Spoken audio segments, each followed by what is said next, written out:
मंजिलें भी जिद्दी है, रास्ते भी जिद्दी है। देखते हैं कल क्या हो, हौसले भी तो जिद्दी हैं। जी हाँ दोस्तों, नमस्कार। मैं डॉक्टर मुकेश एक बार फिर से आप सभी दर्शकों का हार्दिक अभिनंदन करता हूं आपके चैनल एस्ट्रो नक्षत्र 27 पर। और दोस्तों, आज मैं आपके सामने उपस्थित हुआ हूं मेष राशि के जातकों के लिए वर्ष 2025 का वार्षिक भविष्य फल लेकर। मेष राशि के जातकों के लिए वर्ष 2025 बहुत सारी सफलताओं को लेकर आया है, लेकिन चुनौतियों और संघर्षों के बाद और ढेर सारी मेहनत के बाद। जी हां, जहां देवगुरु बृहस्पति तीसरे भाव में आकर यह कह रहे हैं कि मैं तुम्हें सफलता के लिए शुद्ध विचार दूंगा, नए आइडियाज दूंगा, सफलता के सारे उपाय सुझाऊंगा। वहीं राहु एकादश भाव में लाभ के भाव में आकर कह रहा है कि आपको जिंदगी के ऐसे अप्रत्याशित लाभ कराऊंगा जो आपने कभी महसूस नहीं किया होगा। लेकिन वहीं कर्म फलदाता शनिदेव, जो आपके राशि के स्वामी के परम शत्रु हैं, मार्च के महीने में 7.5 वर्षों के लिए लोहे के पाए के साथ अपनी 7.5 की शुरुआत करने वाले हैं। शनिदेव कह रहे हैं कि आपने जो भी कर्म किया है उसके फल को चखने का वक्त है। यदि आपने अच्छा किया होगा तो रंक से राजा बना दूंगा, और यदि आपने कुछ बुरा किया होगा तो यह वक्त माफी मांगने का है। यदि आप झुक गए तो सफलता आपके कदम चूमेगी। तो दोस्तों, आज के इस वीडियो में आप जानेंगे कि मेष राशि के जातकों के लिए यह वर्ष किस तरह से उतार चढ़ाव को लेकर आया है और क्या उपाय करें कि आपको यह वर्ष वो सब कुछ दे जाए जिसकी आप एक कल्पना करते थे। दोस्तों, सबसे पहले तो आप सभी मेष राशि के जातकों को मेरी ओर से नव वर्ष की हार्दिक शुभकामनाएं। दोस्तों, ये वर्ष 2025 जिसका सम टोटल 2 + 2 + 5 यानी कि नंबर 9 मंगल देव का अंक है। जी हां दोस्तों, आपके राशि के स्वामी कौन है? मंगल देव। और ये वर्ष के स्वामी कौन है? मंगल देव। ऊर्जा से भरपूर वर्ष, जोश और जुनून से भरा हुआ वर्ष। साथ ही जब हर वर्ष के चैत्र नवरात्रि के पहले दिन हिंदू संवत्सर का परिवर्तन होता है तो वर्ष के एक राजा नियुक्त होते हैं, और इस वर्ष का राजा कोई और नहीं, ग्रहों के राजा सूर्यदेव हैं। सूर्यदेव भी अग्नि तत्व, मंगल देव भी अग्नि तत्व, ऊर्जा ही ऊर्जा। तो यदि इस वर्ष में आप ऊर्जावान होकर जोश से, जुनून से अपने लक्ष्य की ओर प्रहार करते हैं, दौड़ते हैं, भागते हैं, तो बिल्कुल यह वर्ष आपकी मुट्ठी में होगा। 2025 के सबसे बड़े घटनाक्रम के रूप में आप सभी मेष राशि के जातकों पर 30 वर्षों के बाद पुनः मार्च 29, 2025 को कर्म फलदाता शनिदेव 7.5 का प्रारंभ करने वाले हैं, और गोचर के नियमों के अनुसार लोहे के पाए के साथ इस 7.5 को प्रारंभ करेंगे। और वो आपके राशि के स्वामी मंगल देव के परम शत्रु भी है। तो शनिदेव इस 7.5 की जो प्रारंभ करने वाले हैं, लोहे का पाया यह दिखाता है कि वो अच्छे मूड में नहीं है। तो थोड़े सतर्क रहें। कामयाबी भरपूर मिलेगी 2025 में। अब मैं अभी क्लियर करूंगा कैसे। घबराना नहीं बिल्कुल, लेकिन सावधानी अनिवार्य है। चुनौतियां आएंगी, बारंबार आएंगी, लेकिन आप मंगल देव के राशि के जातक हैं। आप अपने बाहुबल से, अपनी मेहनत से उन चुनौतियों को नियंत्रित कर लेंगे, अपनी मुट्ठी में ले लेंगे। दोस्तों याद रखिएगा, जितना बड़ा संघर्ष होगा उतनी बड़ी सफलता मिलती है, यह दुनिया जानती है। तो 7.5 है तो क्या हुआ? 7.5 आपको जिंदगी के नियम सिखाती है। 7.5 संघर्ष करना सिखाती है, और संघर्ष के बाद सफलता का मिलना तय है, यह भी दुनिया जानती है। जैसे हर रात के बाद सुबह का होना तय है, और हर बुरे वक्त के बाद अच्छे वक्त का आना तय है। दोस्तों, जीतने का असली मजा तभी है जब लोग आपके हारने का इंतजार कर रहे हों। विपरीत परिस्थिति में ही व्यक्ति को अपनी अंदरूनी शक्ति का अंदाजा होता है। जब आप कंफर्ट जोन में रहते हैं तो आप अपनी पूर्ण शक्ति का इस्तेमाल नहीं करते, और शनिदेव यही निकालने आते हैं कि अब वक्त आ गया है रंक से राजा बनने का, अपने सपने को पाने का।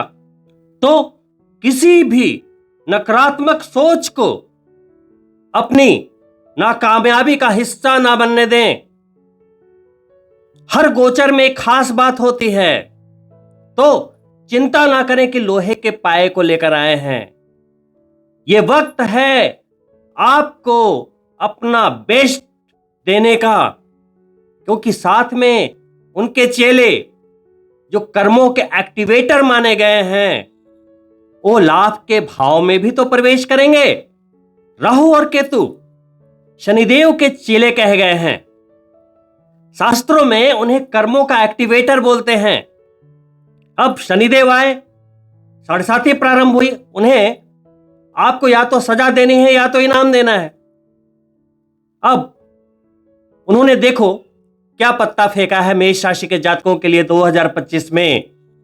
खुद आकर 7.5 का प्रारंभ कर रहे, व्यय के भाव में आ गए, और राहु को एकादश भाव में, लाभ के भाव में भेज दिया। जो लोगों का एक सपना होता है कि काश राहु लाभ के भाव में आ जाए।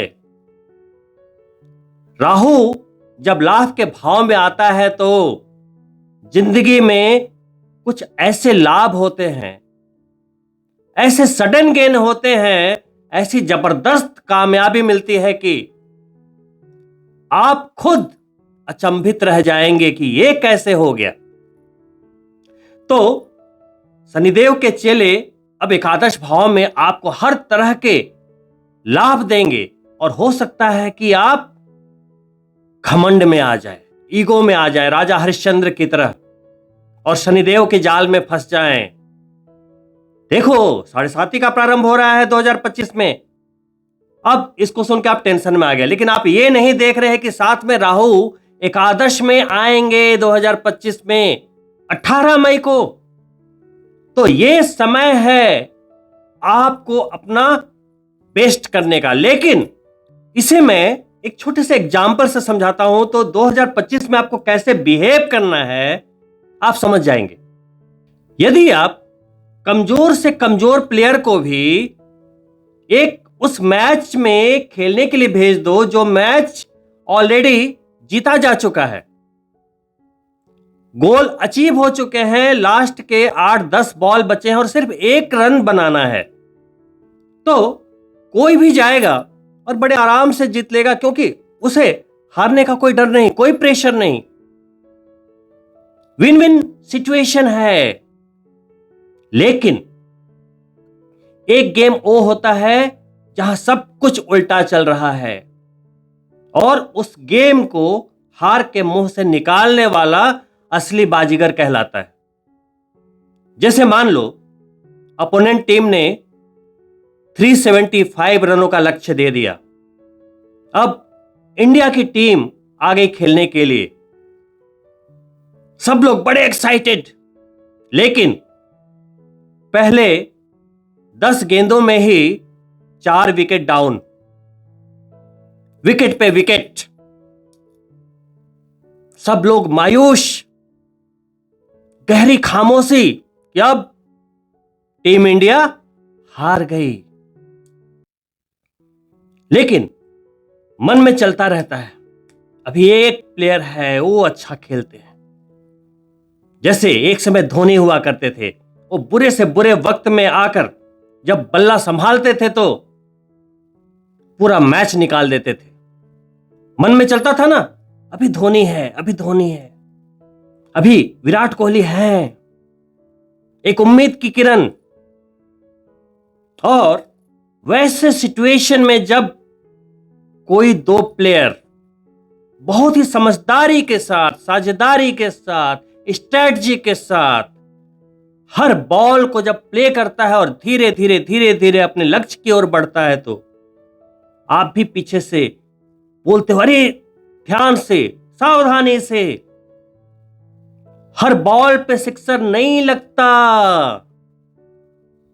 कुछ मिडन ओवर भी जाते हैं, लेकिन धीरे धीरे धीरे धीरे उस प्लेयर की समझदारी से वो हारा हुआ मैच भी अंत में जीत में बदल जाता है। उस समय जो बच आपको देखने को मिलता है वहां पे, उस मैच में नहीं मिलेगा जो बड़े आराम से जीता गया। 10 बॉल हैं, 1 रन बनाना है, उसमें कोई मजा नहीं। वैसे ही लाइफ है दोस्तों, 7:30 का वक्त है, चैलेंजेस, प्रेशर। तो आपको भी अपना बल्ला बड़े प्यार से संभाल कर रखना है। गुरु 3rd हाउस में आ रहे हैं, वो आपको अच्छे अच्छे आइडियाज देंगे, कामयाबी के नए टेक्निक सुझाएंगे, विचारों के अच्छे अच्छे बीज डालेंगे, सफलता के लिए स्ट्रॉन्ग स्ट्रैटेजी सुझाएंगे। वहीं राहु एकादश में बैठा है, भाग्य का कारक ग्रह। कभी कभी धोनी और विराट कोहली भी जब सिक्सर लगाते हैं तो कोई प्लेयर उनका बॉल लपक लेता है। लेकिन किस्मत अच्छी रही, आपकी नियत अच्छी है, आपके कर्म अच्छे हैं, तो अंपायर बोलेगा नो बॉल। तो दोस्तों, आप मेष राशि के जातक हैं, बॉर्न लीडर है, एक शेर हैं, तो आपको 7:30 से नहीं डरना। इस वर्ष का टैगलाइन मैं आपको दे रहा हूं, जो डर गया वो मर गया। संघर्षों के साथ मिलेगी बड़ी सफलता। ये है 2025 के टैगलाइंस। तो दोस्तों, आइए अब मैं बारी बारी से आपको गोचर समझाता हूं। 2025 के बड़े 4 परिवर्तन हैं। इस वर्ष में बड़ी जबरदस्त ऊर्जा है, बड़ी तेजी से भागना पड़ेगा, बड़ी तेजी से आपको डिसीजंस लेने पड़ेंगे, वरना सब कुछ खराब हो जाएगा। शनिदेव पिछले 2.5 वर्षों से आपके लाभ के भाव में थे, अपने सर्वश्रेष्ठ गोचर में थे। पिछले 2.5 वर्ष जो भी आपने उपलब्धियां पाई, सब शनिदेव की मेहरबानी थी। अब शनिदेव कौन होते हैं? आपके 10th भाव के स्वामी और एकादश भाव के स्वामी। यानी कि जीवन में आपको जो भी लाभ की प्राप्ति हुई है, चाहे वो पैसे हैं, चाहे नेम फेम, कुछ भी, सब शनिदेव का दिया हुआ है। क्योंकि मेष राशि के जातकों के लिए लाभेश भी वही, दशमेश भी वही। अब 29 मार्च को रात के 11 बजे शनिवार के ही दिन, उस दिन सूर्य ग्रहण भी है, अमावस्या भी है, शनिदेव प्रवेश करेंगे आपके द्वादश भाव में, व्यय के भाव में, खर्चे के भाव में। तो आय के स्वामी व्यय में चले गए, लेकिन वो सिर्फ व्यय का भाव ही नहीं, विदेश का भी भाव है। तो शास्त्रों के अनुसार जो इसके परिणाम बताए गए हैं वो मैं बताता हूं। पहला परिणाम देखिए, आय के स्वामी व्यय में गए तो खर्चों में अधिकता आएगी। मार्च 29 के बाद आपके खर्चे बढ़ेंगे, 100% तय है। लेकिन करियर से जुड़े और लाभ से जुड़े जो विदेशी कनेक्शन है या विदेश में रह रहे हैं, उन्हें लाभ की प्राप्ति भी होगी, क्योंकि वहां से कनेक्ट हो गया लाभ का भाव। दोस्तों, यहां भी सोचने का फर्क है, नजरिए का फर्क है। भाई खर्चे बढ़ेंगे तो इनकम होगा, तभी तो आप खर्च करेंगे ना भाई। मैं ये तो नहीं कह रहा ना कि लिक्विडिटी से पैसे निकलेंगे, समझिएगा बात को। मार्च 29 से लेकर अप्रैल का महीना सिर्फ बीतना बाकी रहेगा। 18 मई को राहु, जो कि अभी शनिदेव की राशि कुंभ में गोचर कर रहे थे आपके 12वें भाव में, विदेश के भाव में, वो एकादश में चले आएंगे। और शास्त्रों के अनुसार राहु एकादश भाव में आपको वैसी चीजें दे जाएंगे जो आपने कभी सोची नहीं होगी। मांगोगे 1000 तो देंगे करोड़, ऐसी बात होती है राहु में। लेकिन राहु क्या कहता है? साम दाम दंड भेद सब लगा दो। शनिदेव 7.5 में है, वो क्या करें? मेहनत करो। जैसे ही आप मेहनत करेंगे राहु रिजल्ट दे देगा, क्योंकि बिना शनिदेव के अप्रूवल के राहु आपको कुछ नहीं देगा। समझिएगा बात को। 7.5 में कष्ट किसको होगा? मंगल का साल है, ऊर्जा, समझ रहे बात। शनि के निगेटिव ट्रेट्स को आप अप्लाई करते हैं। शनि कहते हैं आलस्य नहीं करना है, आप आलस्य करने लगते हैं।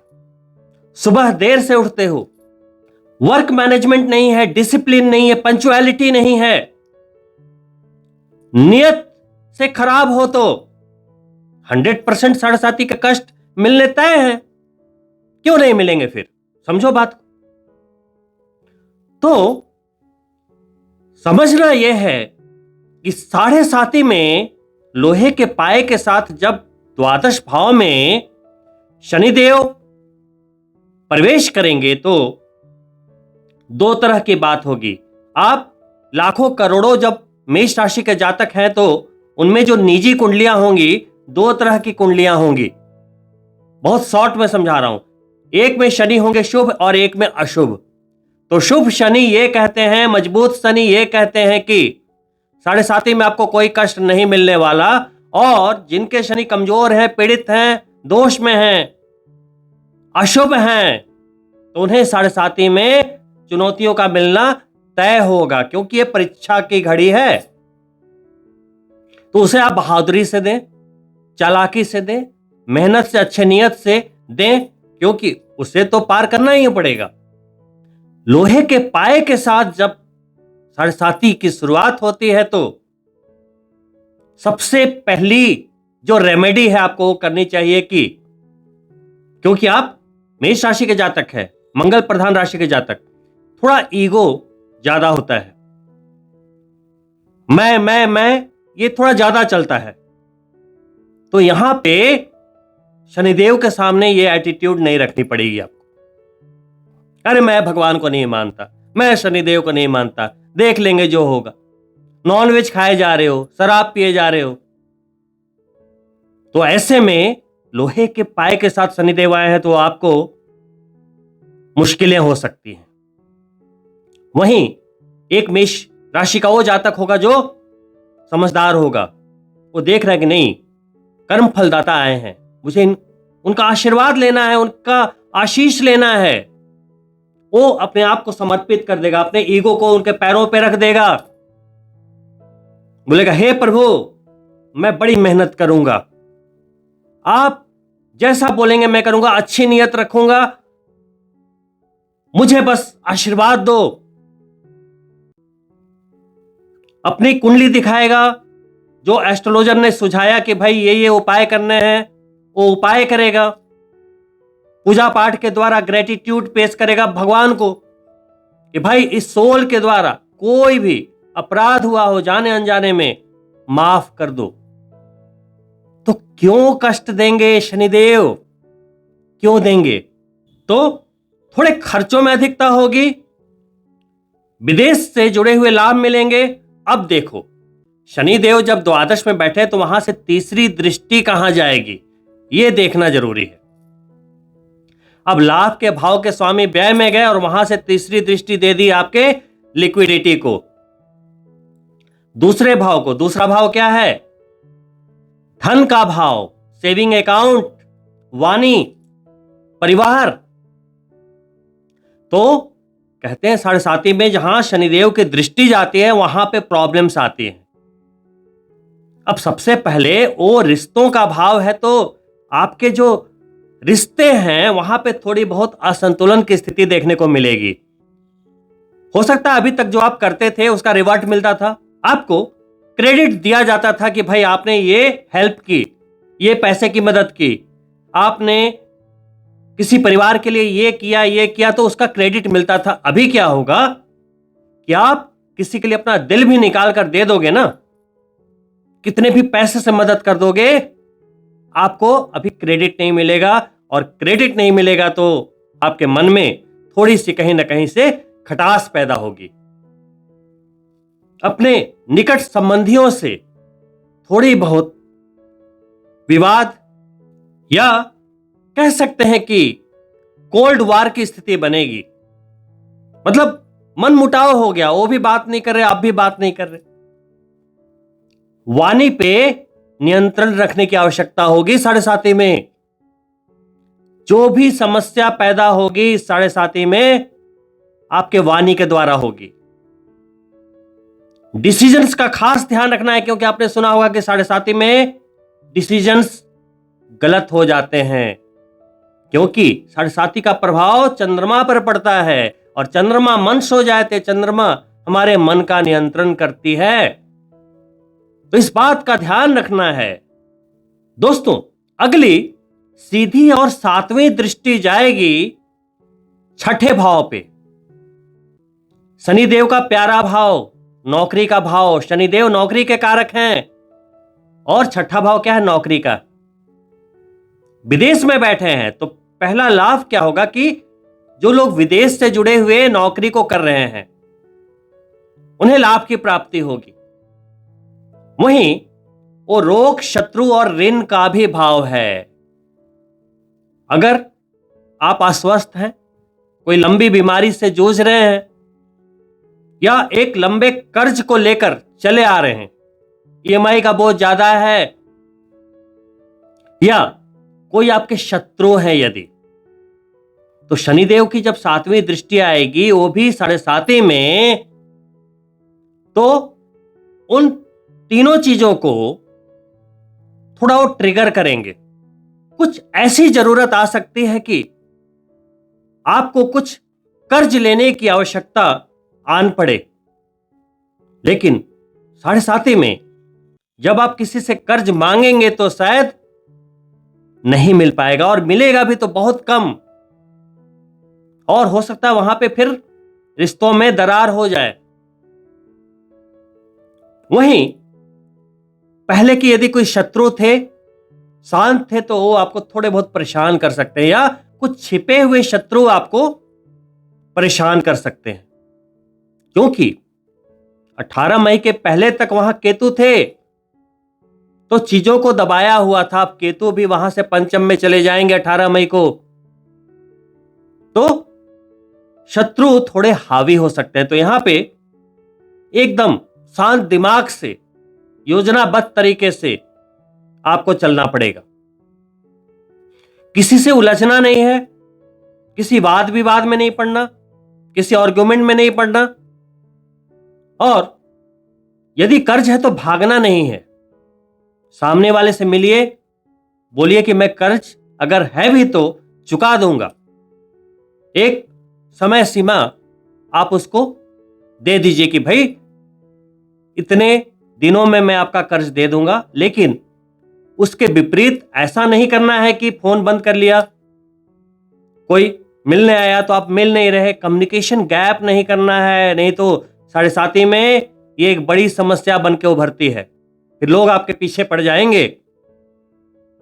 वहीं थोड़े आपको अपने स्वास्थ्य का ध्यान भी रखना आवश्यक होगा। जिनकी कुंडली में शनिदेव अशुभ हैं, जितनी भी बातें मैं बता रहा हूं घबराने की आवश्यकता नहीं है, लेकिन साढ़े साथी में ऐसी चीजें होती हैं। आपको जरूरत क्या है कि अपनी कुंडली देखें, कोई जरूरी नहीं कि सभी के साथ होगा। निजी कुंडली देखें, वहां पर शनि जितने खराब पोजीशन में होंगे तो ये चीजें उतनी ज्यादा संभावित हो जाएगी, और किसी के शनि अच्छे रहेंगे तो उन्हें कोई प्रॉब्लम नहीं। लेकिन मैं एक जनरल बात कर रहा हूं, गोचर के आधार पे, जन्म चंद्रमा के आधार पे जो चीजें होती है फैक्ट बता रहा हूं, कोई नई बात नहीं बता रहा या कोई बढ़ा चढ़ाकर नहीं बता रहा, समझिएगा बात को। वहीं शनिदेव की अंतिम और 10वीं दृष्टि आ रही है भाग्य पर। अब शनिदेव है एक स्लो प्लैनेट, जहां पिछले 2.5 वर्षों से आपका भाग्य प्रबल था, शनिदेव की दृष्टि आने के बाद थोड़ी सी भाग्य में कमी महसूस करेंगे। पिता की सेहत का ध्यान रखना आवश्यक होगा, और आध्यात्मिक एक्टिविटीज से आप जुड़ के रहेंगे तो लाभ मिलता रहेगा। तो शनिदेव से घबराए नहीं, साढ़े साथी से घबराए नहीं, डरना बिल्कुल मना है। साढ़े साथी के लिए एक स्पेशल वीडियो मैंने मेष राशि के लिए अलग से बनाया हुआ है, लिंक डिस्क्रिप्शन में है और वीडियो के एंड में भी है, उसे आप जरूर देखिए। आपको और उनके रेमेडीज और उपाय सब कुछ बताए गए हैं, उसे देखकर आप बहुत कुछ लाभ ले पाएंगे। दोस्तों, वहीं वर्ष 2025 के दूसरे बड़े गोचर के रूप में आपके नवमेश यानी भाग्य के स्वामी और आपके द्वादशेश यानी कि विदेश वाले भाव के स्वामी देव गुरु बृहस्पति, जो अभी तक आपके धन के भाव में गोचर कर रहे थे, बहुत ही अच्छी पोजीशन में थे, वो अपनी पोजीशन को थोड़ी और बेहतर करते हुए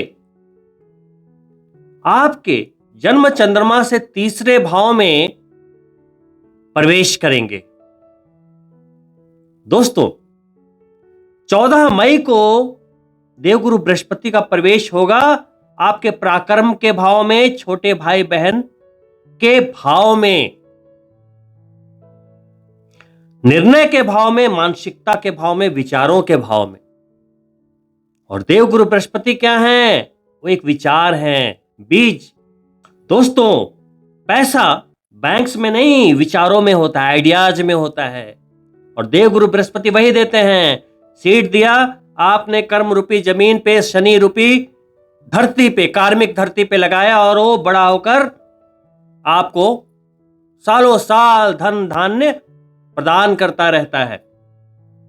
दोस्तों, तीसरा भाव कहते हैं कि जिंदगी में आप अपने सारे सपने पूरे कर सकते हैं यदि उस सपने को पूरा करने की आपके पास योजना हो और करेज हो, हिम्मत हो। हिम्मत तो है ही आप में, क्योंकि आप मेष राशि के जातक हैं। देवगुरु बृहस्पति सामान्यतः 13 महीने तक, 1 साल 1 महीना एक राशि में रहते हैं, यानी कि अगर वो मिथुन राशि में गए तीसरे भाव में, 0 से 30 डिग्री क्रॉस करना है तो उन्हें 13 महीने लगने चाहिए। लेकिन इस वर्ष देवगुरु बृहस्पति अतिचारी हो रहे हैं।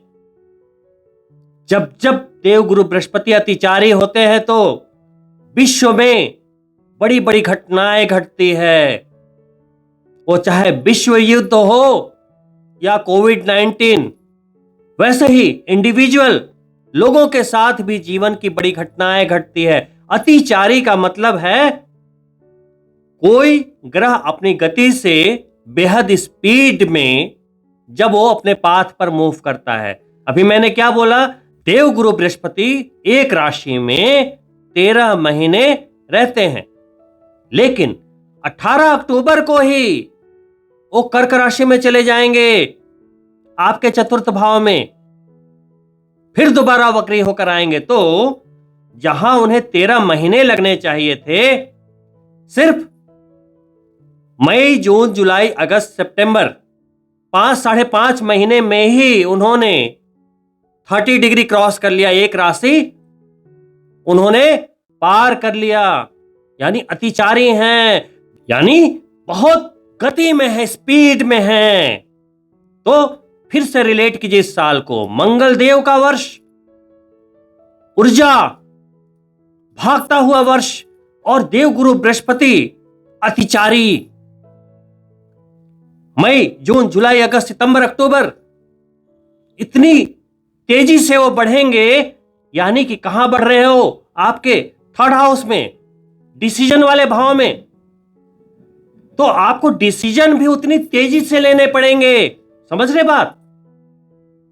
अब भाग्य के स्वामी, द्वादश के स्वामी होते हुए थर्ड हाउस में गए, तो आपके अगर छोटे भाई बहन हैं, उन्हें विदेश जाने का मौका मिलेगा, भाग्य में बढ़ोतरी होगी, उनके कार्य में बढ़ोतरी होगी।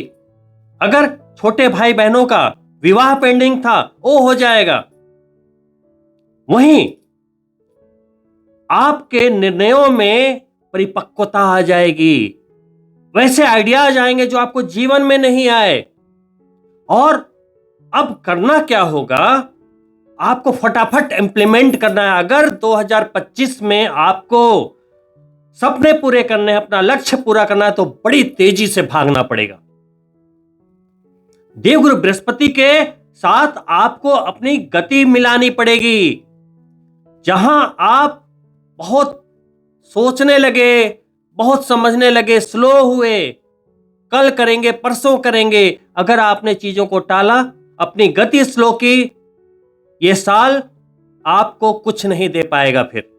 तो 18 अक्टूबर तक, 14 मई से 18 अक्टूबर तक आप सभी मेष राशि के जातकों के बिजनेस में अप्रत्याशित लाभ की स्थिति को बनाएंगे, क्योंकि उनकी 5वीं दृष्टि सप्तम भाव पर जा रही है।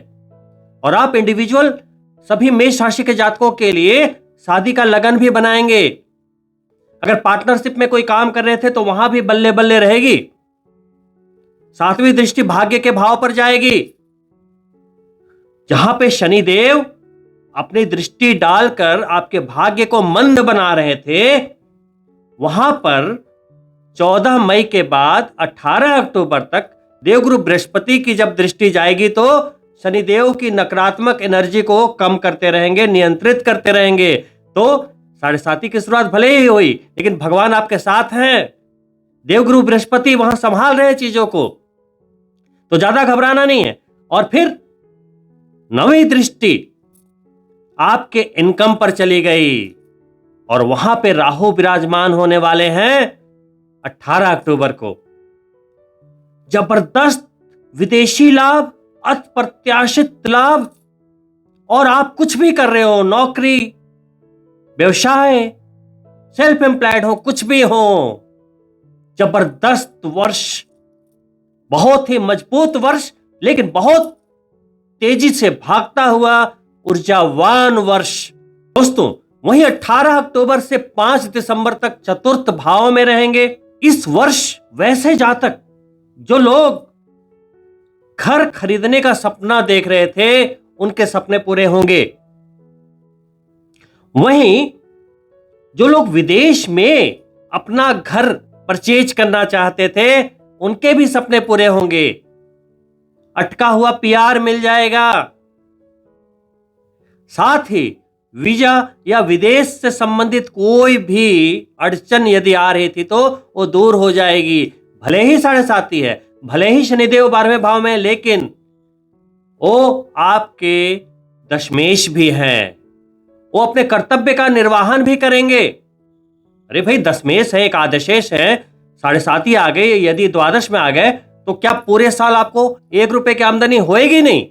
ऐसा कभी हो सकता है क्या? आप जो नौकरी कर रहे हैं, व्यापार कर रहे हैं, एकदम 7:30 आने के बाद सब ताला लगाकर बैठ जाओगे, नौकरी में सब कुछ रिजाइन करके बैठ जाओगे, ऐसा तो नहीं है ना।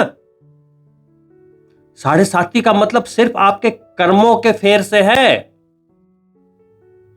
वहां पे जिनके कर्म या नियत बुरी है उनको थोड़ी बहुत परेशानियों का सामना करना पड़ेगा, उन्हें परीक्षा देनी पड़ेगी, और वो यदि जितनी जल्दी सुधर जाते हैं उन्हें भी लाभ होना शुरू हो जाएगा। शनिदेव तो बस छड़ी लेकर सुधारने आते हैं, बस उनका इरादा नहीं है कि आपको कष्ट देना ही है, ऐसा कोई इरादा नहीं। माफी मांगो, उनके शरण में जाओ, बस इतनी छोटी सी बात है। जीवन बहुत ही सिंपल है, इसे कॉम्प्लिकेटेड ना बनाएं। वर्ष 2025 के एक बड़े महापरिवर्तन के रूप में दो और बड़े ग्रह, जिसे हम मायावी कहते हैं, छलिया कहते हैं, छाया ग्रह कहते हैं, राहु और केतु, उनका महापरिवर्तन होना है। लेकिन यह परिवर्तन आप मेष राशि के जातकों के लिए सर्वश्रेष्ठ है। जहां 7:30 की शुरुआत हुई वहां थोड़ी सी ट्रबल दिखाई दे रही है, वहीं पे राहु का एकादश में आना किसी जैकपॉट से कम नहीं। अभी राहु आपके द्वादश भाव में, विदेश के भाव में गोचर कर रहे हैं, और वो वर्ष के मध्य यानी कि मई 18 को आपके लाभ के भाव में आ जाएंगे, मित्र राशि शनिदेव की राशि में आ जाएंगे। देखिए क्या हुआ है, शनिदेव गए 12 नंबर में जहां राहु थे, और राहु चले आए 11 नंबर में जहां शनि थे। सिर्फ उन्होंने घर का परिवर्तन किया। अब राहु शनिदेव की राशि में आ गए तो वो शनिवत फल देंगे। एक तरीके से आपके लाभ की मात्रा 2 गुनी हो जाएगी। तो शनिदेव जब द्वादश में गए, शास्त्र कहते हैं खर्चों की अधिकता होगी तो होने दो, लाभ भी तो बढ़ रहा है 18 मई के बाद। अब राहु जब एकादश में आएंगे तो फिर से मेष राशि के उन जातकों को बड़ा लाभ होगा जो विदेश से जुड़े हैं, विदेश में नौकरी करते हैं, विदेश में व्यापार करते हैं, इंडिया में है तो इंपोर्ट एक्सपोर्ट या मल्टीनेशनल कंपनी से जुड़े हैं, या किसी भी तरीके से वो विदेश से जुड़े हैं, या तो फिर इंटरनेट से जुड़े हैं, सोशल मीडिया से जुड़े हैं। इनमें एक बड़ा लाभ कराता है राहु।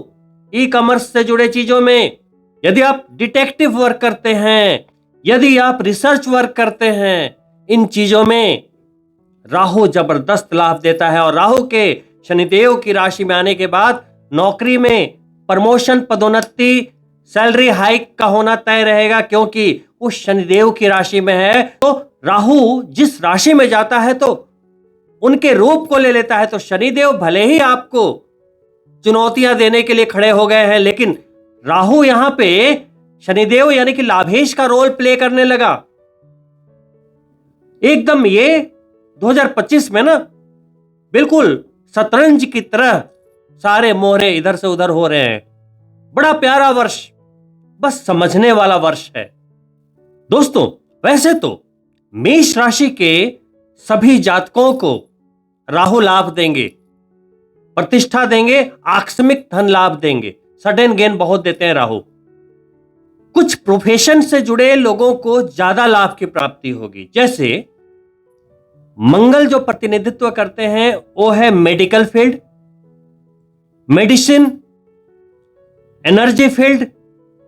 यदि आप लीडर हैं या हाई लेवल के जॉब में हैं, यानी कि लीडरशिप रोल में हैं, लाल बत्ती की गाड़ी में घूमते हैं, पुलिस में हैं, आर्मी में हैं, सेना में हैं, सारे हेल्थ सेक्टर,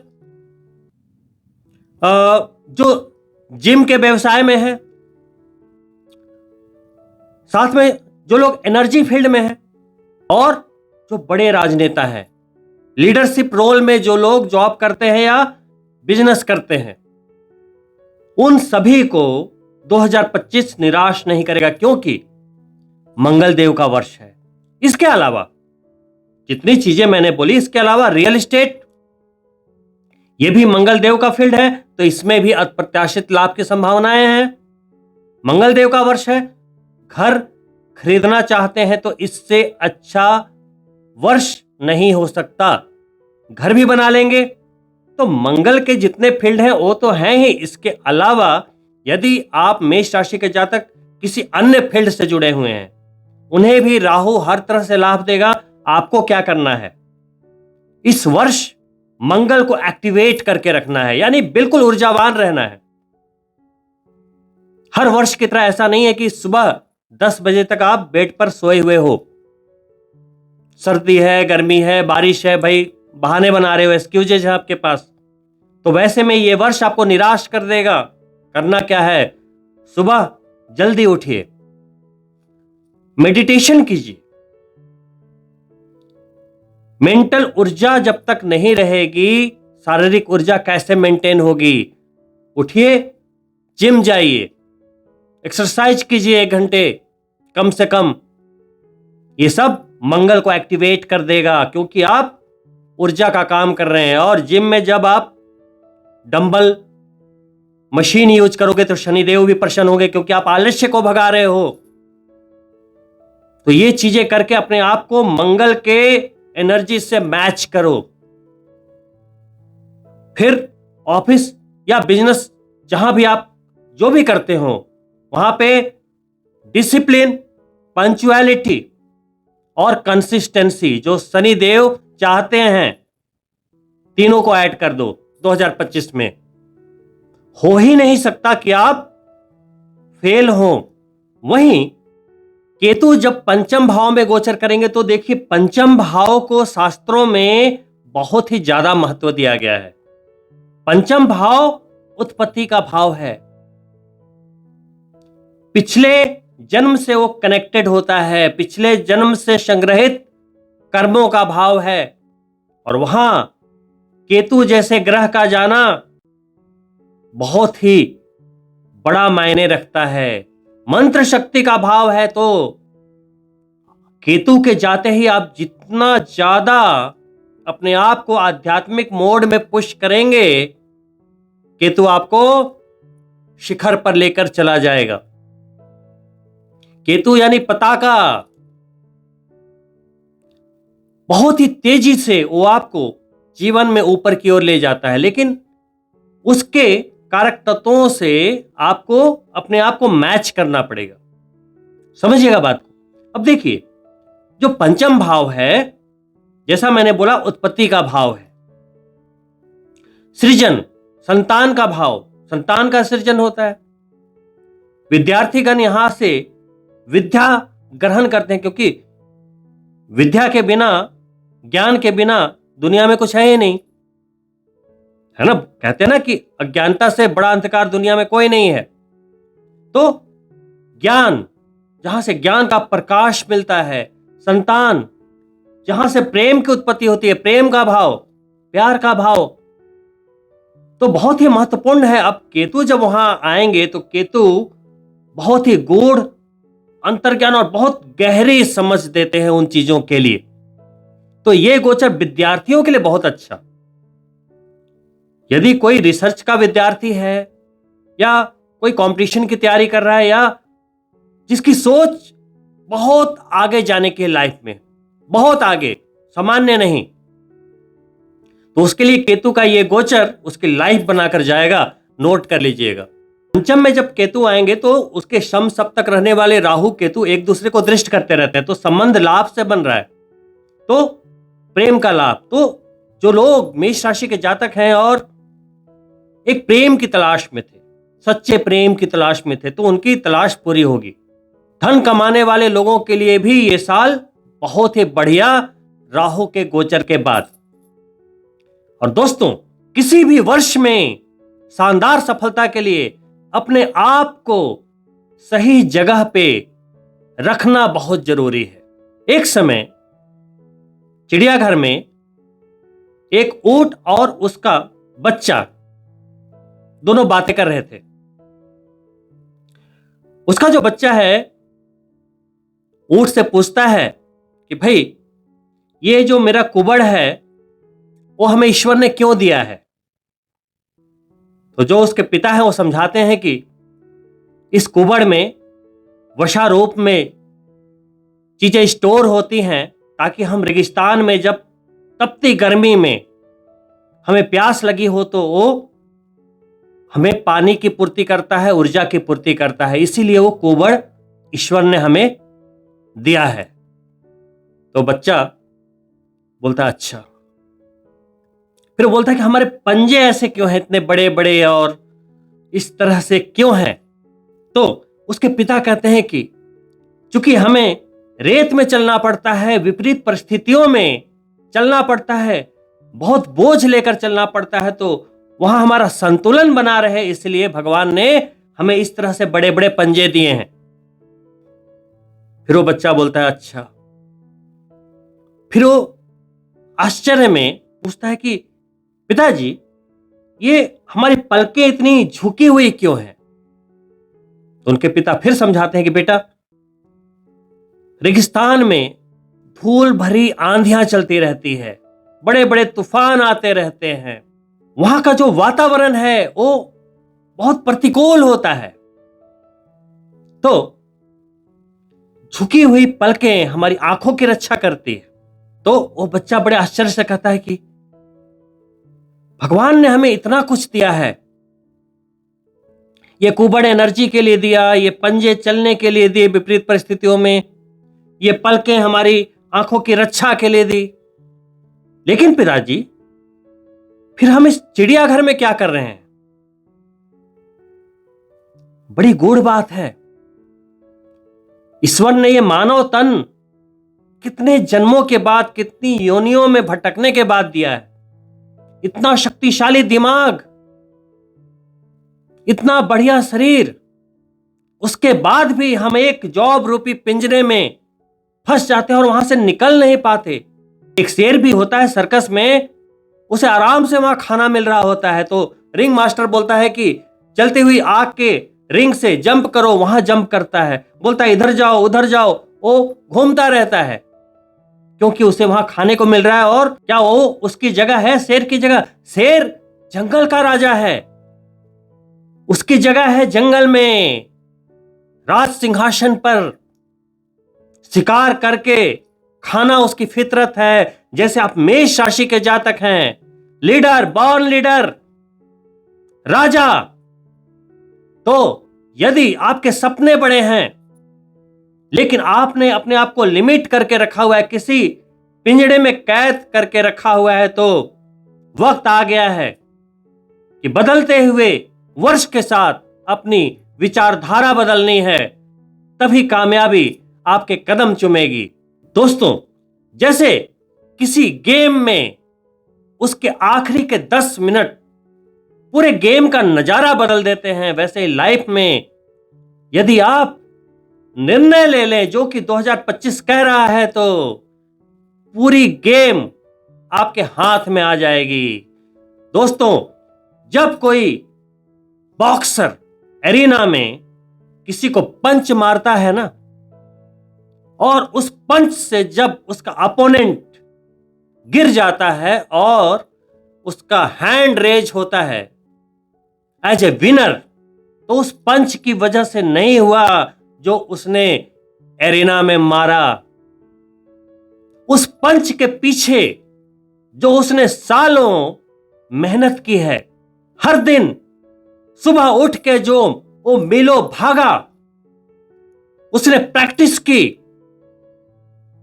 और अपने कंफर्ट जोन से बाहर आकर जो उसने पसीने बहाए, अपने फूड हैबिट में, अपने मेंटल कैपेसिटी में जो उसने बदलाव किए, उसके बदले उसकी स्किल में वो जान आई। और फाइनली जब वो फाइनल गेम एरिना में खड़े होकर जब उसने पंच लगाई, तो उसका अपोनेंट धराशायी हो गया। उसी तरीके से जिंदगी में दोस्तों, आप जब कहीं भी परफॉर्म कर रहे हो तो उस परफॉर्मेंस के पीछे आपकी कितनी तैयारी है, कितनी सही तरीके से आप चीजों को अंजाम देते हो, योजनाएं बनाते हो, एक्शन करते हो, वही आपकी कामयाबी तय करती है। तो दोस्तों, इन्हीं शुभकामनाओं के साथ मैं आपसे अनुमति चाहूंगा और आपसे अनुरोध है कि यदि आप मेरे चैनल को पहली बार देख रहे हैं तो सब्सक्राइब करना ना भूलें, साथ ही बेल बटन जरूर ऑन कर लें ताकि आने वाली वीडियो के नोटिफिकेशन आपको मिलते रहें। साथ ही वीडियो पसंद आया हो तो लाइक करें और अपने मित्रों के लिए शेयर भी अवश्य करें। बहुत ही जल्द मिलता हूं दूसरी वीडियो में दोस्तों, तब तक के लिए नमस्कार।